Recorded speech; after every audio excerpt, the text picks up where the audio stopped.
Nunca imaginé que unas palabras pudieran doler tanto como una herida. A veces pienso que el silencio corta más que un cuchillo, sobre todo cuando proviene de quien más amas. Antes de continuar, comenta aquí de donde me escuchas y suscríbete al canal. Necesito sentir que no hablo sola, que todavía hay quien entiende lo que se siente ser invisible para los tuyos. Recuerdo con nitidez la noche en que todo cambió, aunque intento convencerme de que fue solo un mal sueño. El aire olía a mar y a vino derramado, y las luces del restaurante bailaban sobre las copas como si se burlaran de mí. No hubo sangre ni gritos largos, solo una frase, lanzada con desprecio, que me rompió el alma. Vieja, aquí no más estorbas. En ese instante, el mundo se detuvo. Sentí el calor subirme al rostro, los ojos clavados en mi hija,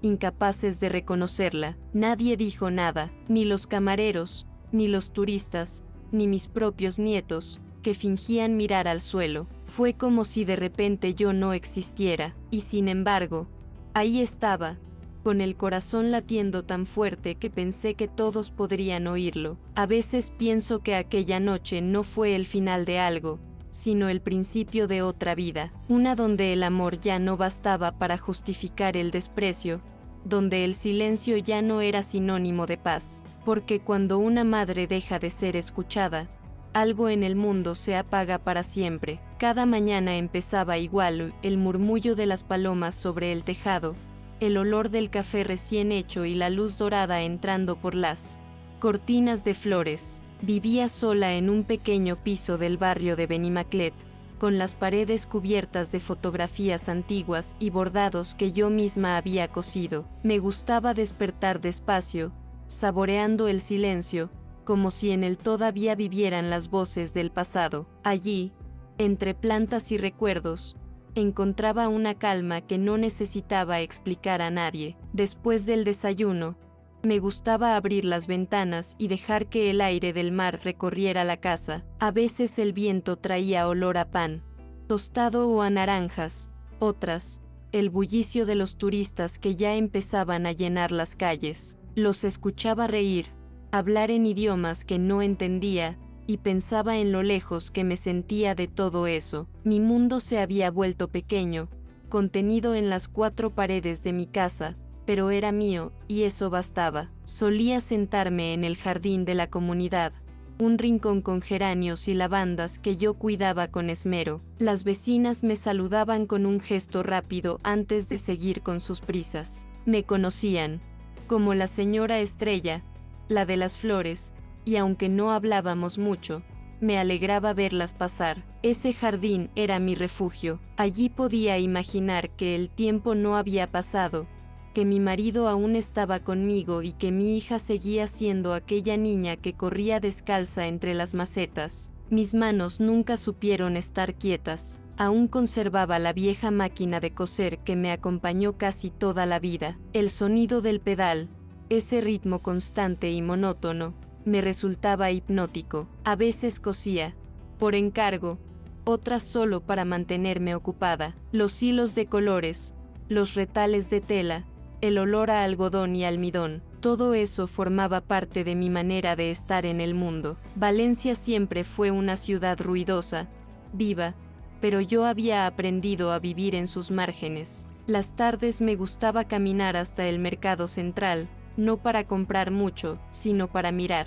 Me encantaba escuchar el acento de los vendedores, el canto de las pescaderas, el golpe seco de las cajas al cerrarse. Cada rostro me recordaba una historia, una costumbre, una época que se resistía a desaparecer. De regreso a casa, solía parar en una pequeña panadería donde compraba una barra caliente. El pan crujía entre mis manos, y ese simple gesto me hacía sentir acompañada. A veces la dueña me regalaba una magdalena y me preguntaba por Lucía. Yo sonreía y respondía que estaba bien, aunque hacía semanas que no hablábamos. Era más fácil mentir que explicar la distancia que se había instalado entre nosotras.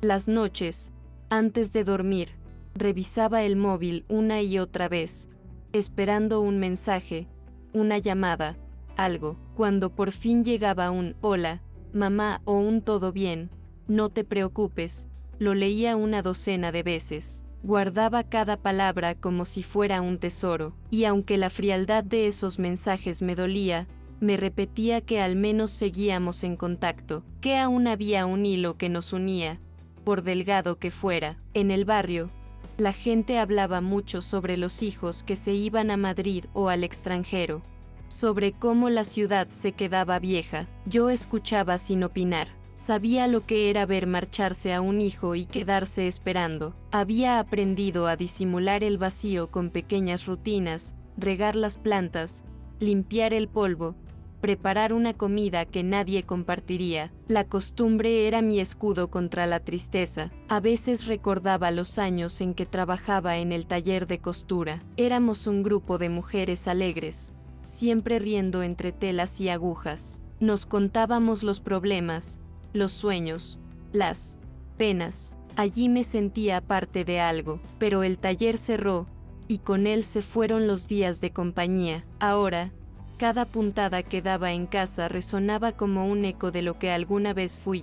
Lucía, mi hija, solía llamarme los domingos por la tarde. Su voz sonaba apresurada, como si hablara entre tareas. «Todo bien, mamá, los niños crecen rápido, ya te enviaré fotos». Yo respondía con frases cortas para no molestarla. Me dolía notar que cada conversación era más breve, más vacía, pero siempre encontraba una excusa para justificarla: el trabajo, los niños, la distancia. En las raras ocasiones en que venía a visitarme, la casa se transformaba. Cocinaba sus platos favoritos, abría las ventanas, ponía flores frescas. Quería que se sintiera querida, que recordara su infancia feliz. Pero Lucía llegaba con prisa, hablaba poco, miraba mucho el teléfono. Sus hijos, mis nietos, se quedaban frente a la televisión sin apenas dirigirme la palabra. Cuando se marchaban,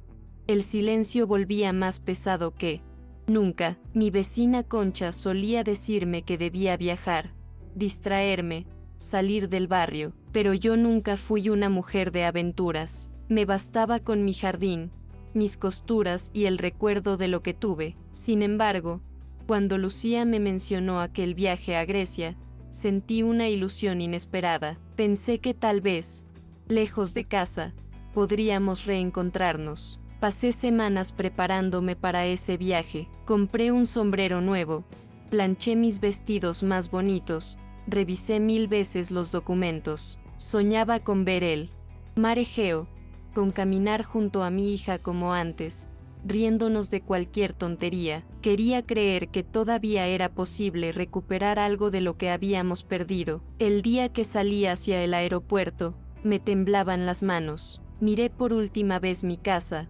mis plantas, mi máquina de coser. Me prometí disfrutar, no pensar en el pasado, pero una sombra de miedo me acompañó desde el primer momento. Intuía, sin querer admitirlo, que algo entre nosotras estaba roto desde hacía mucho. Durante el vuelo, Lucía apenas me dirigió la palabra. Se dedicó a revisar su móvil, mientras su esposo hojeaba una revista y los niños jugaban con una tablet.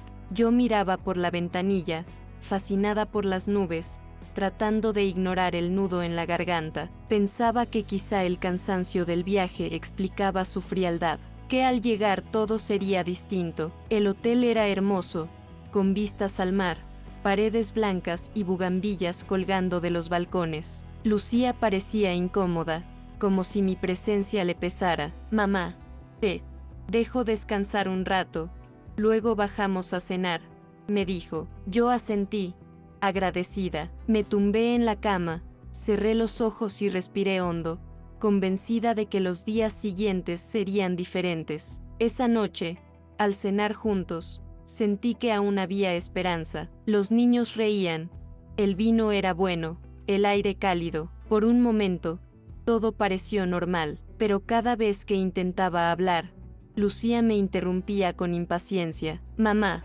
no empieces con tus historias», decía sonriendo, pero con un tono que me hería. Yo callaba, como siempre. Las calles de Grecia eran un laberinto de luces, música y voces extranjeras. Caminábamos juntos, aunque cada uno iba en su propio mundo. Yo me quedaba atrás, observando los escaparates, sintiendo que sobraba, y sin embargo, seguía esforzándome por sonreír, por no ser una molestia. Quería creer que aún había lugar para mí en su vida. Por las noches, desde mi habitación del hotel, escuchaba el sonido del mar y me repetía que debía tener paciencia, que una madre siempre espera, que el amor todo lo soporta, pero en el fondo, algo en mí empezaba a resquebrajarse. A veces, en la oscuridad, recordaba la voz de mi marido diciéndome: nunca dejes que te apaguen, estrella, y yo me preguntaba si acaso no me había apagado ya hacía tiempo,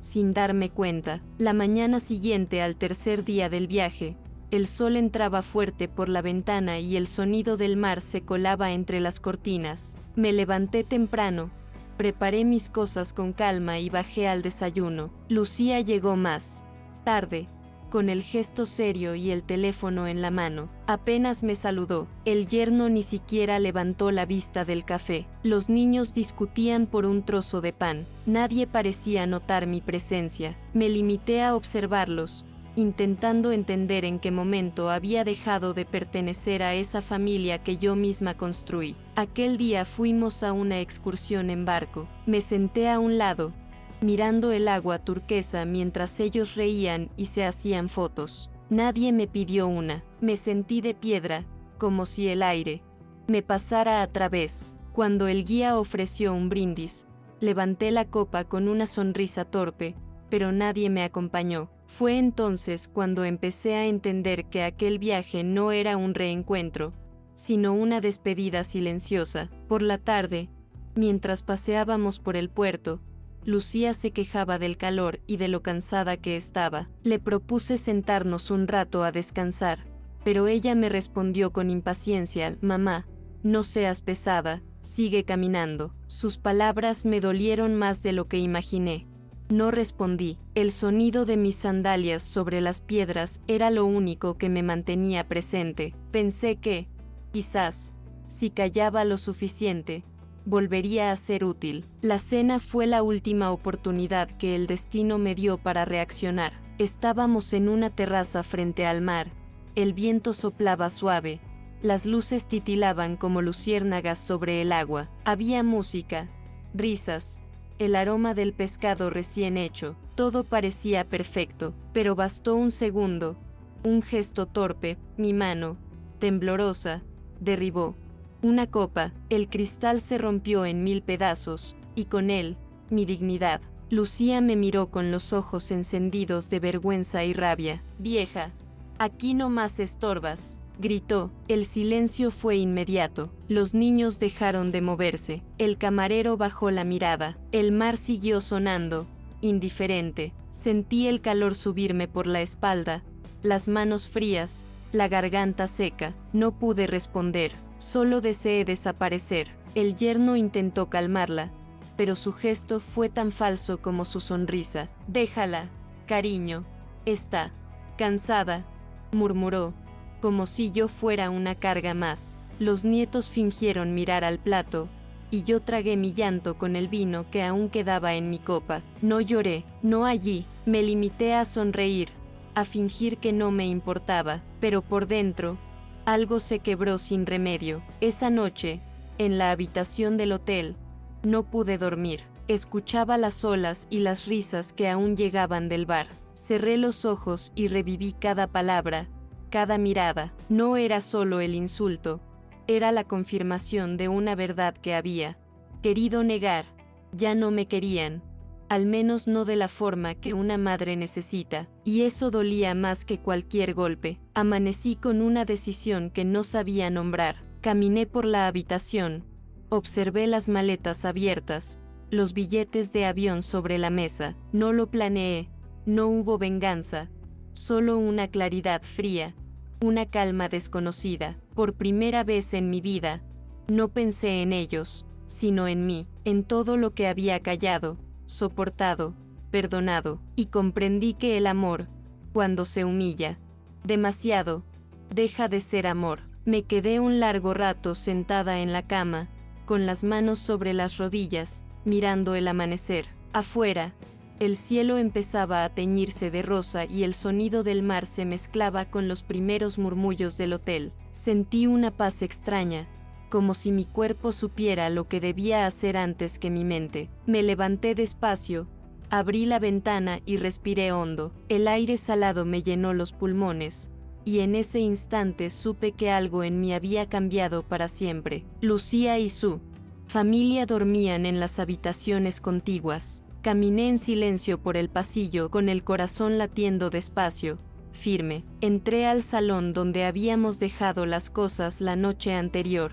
Las maletas abiertas, las carteras tiradas, los billetes sobre la mesa. El sol empezaba a filtrarse por las cortinas, iluminando el caos. Tomé los documentos, el dinero, los pasaportes, todo. No temblé, no dudé. Era como si otra estrella, una que había estado dormida durante décadas, guiara mis manos. Guardé los objetos en mi bolso y regresé a mi habitación. Me miré al espejo. Mis ojos parecían más oscuros, más viejos, pero también más vivos. No me reconocí del todo. No era la madre sumisa ni la mujer dócil. Era alguien que, al fin, entendía el peso de su propio silencio. Escribí la nota con pulso firme. Ahora entenderéis lo que es sentirse sola y sin recursos. La dejé sobre la mesa, junto a una flor que había tomado del jardín del hotel. Salí sin hacer ruido, con el bolso colgado del hombro. El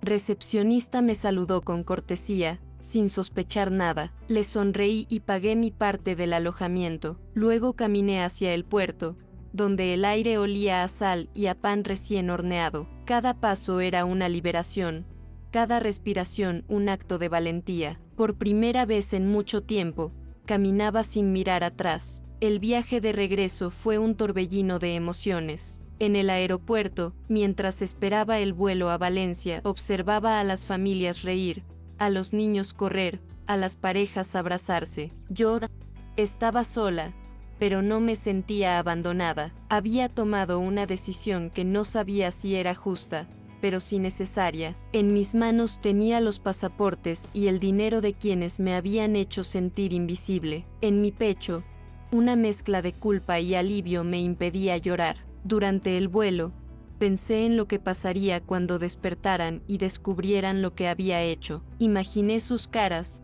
el asombro de Lucía, la rabia del yerno, la confusión de los niños. No era venganza lo que buscaba, sino comprensión.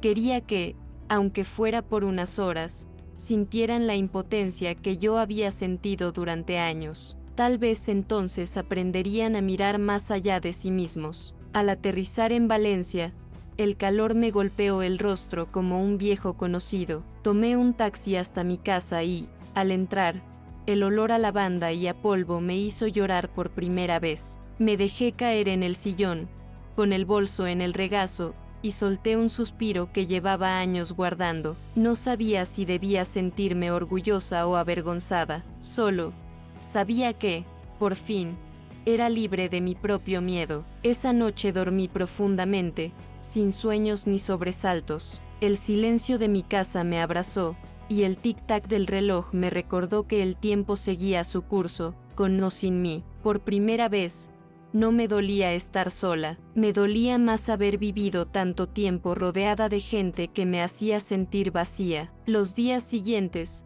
traté de seguir mi rutina, aunque todo parecía distinto. Regué mis plantas, cosí algunos encargos, salí a caminar por el barrio. Nadie sabía lo que había hecho. Las vecinas me saludaban igual que siempre, y yo respondía con una sonrisa que escondía un secreto. Era mi venganza silenciosa contra el olvido. Mientras tanto, imaginaba el caos al otro lado del mar. Lucía, desesperada, intentando comunicarse con el consulado, los niños llorando, el yerno buscando culpables. Me preguntaba si pensarían en mí, si pronunciarían mi nombre con rabia o con tristeza. Tal vez por primera vez en mucho tiempo, se darían cuenta de lo mucho que les faltaba cuando yo no estaba. Una parte de mí deseaba que me buscaran, que me llamaran, que intentaran entender. Pero el teléfono permaneció en silencio, ningún mensaje,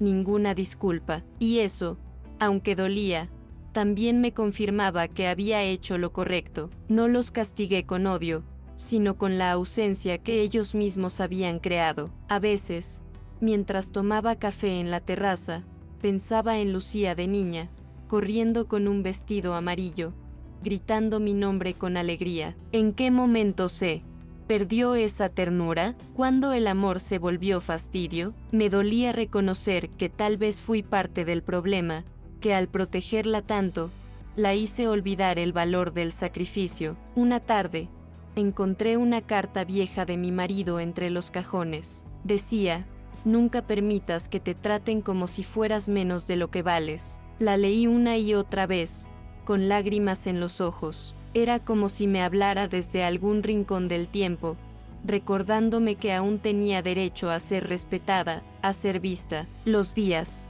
pasaban lentos, y aunque mi conciencia me pesaba, no me arrepentía. Había hecho lo que ninguna palabra habría logrado, enseñar con silencio. En la soledad, descubrí una fuerza que no sabía que tenía. Ya no era solo la madre de Lucía, la costurera, la viuda. Era una mujer que había encontrado su voz a través de un acto que rozaba la locura, pero también la verdad. Con el paso de los días, el remordimiento empezó a mezclarse con la calma. A veces me sorprendía sonriendo al pensar en su sorpresa, en la lección que tal vez comprenderían algún día. Otras veces me atormentaba la idea de haber sido cruel, pero incluso en esos momentos, algo dentro de mí repetía que había hecho lo que debía. Cada noche, antes de dormir, le hablaba en silencio a mi marido. Le contaba lo que había pasado, lo que sentía. No fue venganza, le decía,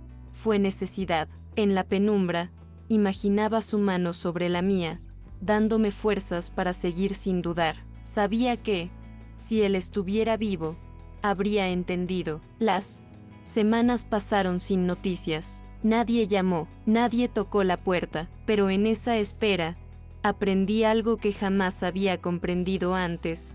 La paz no siempre viene del perdón ajeno, sino de aceptar que hiciste lo que tu corazón necesitaba para sobrevivir. A veces, mientras miraba el mar desde la distancia, pensaba en ellos, varados en un país extranjero, enfrentando la incomodidad, la vergüenza, el miedo. Tal vez allí, en medio de la desesperación, recordarían a la mujer que los había amado sin condiciones. Tal vez, por fin, entenderían lo que significa estar sola y sin recursos. El barrio seguía igual, con el aroma del pan por las mañanas y las risas de los niños al salir del colegio, pero para mí, todo era diferente. Había recuperado mi lugar en el mundo, aunque fuera en silencio. Mis manos volvieron a coser, mis plantas a florecer, y en cada puntada, en cada hoja nueva, sentía que me reconstruía poco a poco. Una tarde, mientras regaba los geranios, Sexta pasara Concha y me saludó con una sonrisa. Te noto distinta, Estrella, me dijo, y yo respondí con sinceridad, tal vez porque por fin aprendí a estar conmigo misma. Ella rió, sin entender del todo, pero su mirada se suavizó, y por primera vez, no necesité explicar nada. Esa noche, en la cama, pensé en Lucía. Me pregunté si dormiría tranquila, si sentiría culpa, si pensaría en mí, no con rencor, sino con amor. Deseé, desde el fondo del alma, que algún día comprendiera que no la castigué, sino que la liberé de su propia soberbia, y al pensar eso, el sueño me venció sin lágrimas. Pasaron más de 3 semanas antes de que el teléfono sonara. Era un número desconocido, extranjero. Dudé antes de responder. La voz al otro lado era temblorosa, rota, pero inconfundible. Mamá. No dije nada. El silencio se volvió un puente entre nosotras. Uno frágil, pero real. Y en ese instante supe que la historia aún no había terminado. El sol empezaba a asomar sobre el mar, y yo caminaba por la orilla con pasos lentos, dejando que la brisa marina acariciara mi rostro. Cada inhalación me llenaba de una claridad desconocida. Por primera vez en años, no sentía miedo ni sumisión. Mis manos estaban firmes y mi corazón palpitaba con un ritmo sereno, como si todo el dolor acumulado se hubiera transformado en fuerza silenciosa. Recordé aquella frase de Lucía, que me había atravesado como un puñal.